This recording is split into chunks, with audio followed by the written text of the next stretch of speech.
When last did someone say your name in a way that made you feel truly seen? Luke 6 doesn't just say that Jesus chose 12 disciples. He pauses and the writer lists all their names: Simon, Andrew, James, John, Matthew, Thomas.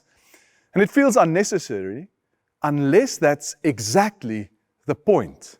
Because names matter. Because names turns crowds into individuals. A name says, you are not replaceable. You are not your role. You are someone. Now we live in a hyper-connected world. We're in groups and chats and meetings and even church. And so it can be possible to be with others and still not to be known anywhere. Now many of us have learned how to stay functional without becoming vulnerable. We share just enough to cope, but not enough to be seen. Anonymity feels safe until it starts to ache.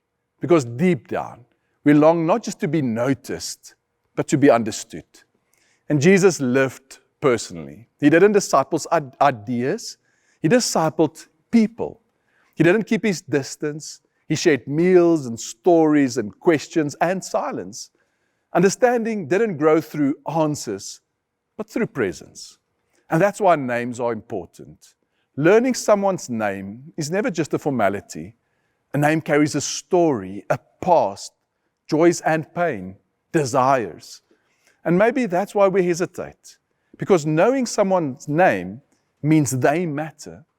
And being known means we can no longer hide completely. Understanding always begins small, not with big conversations, but with paying attention. And so can I invite you to try one practice today? Choose one person, perhaps someone you know at work or school, or even at home. And when you see the person, say their name. If you don't know their name, ask. And then say their name slowly, intentionally. And then we'll ask one gentle question that might invite a story. Maybe something like, what is life giving to you at the moment? What are you passionate about? Or maybe, what is tough for you at the moment? And then listen without fixing or replying too quickly.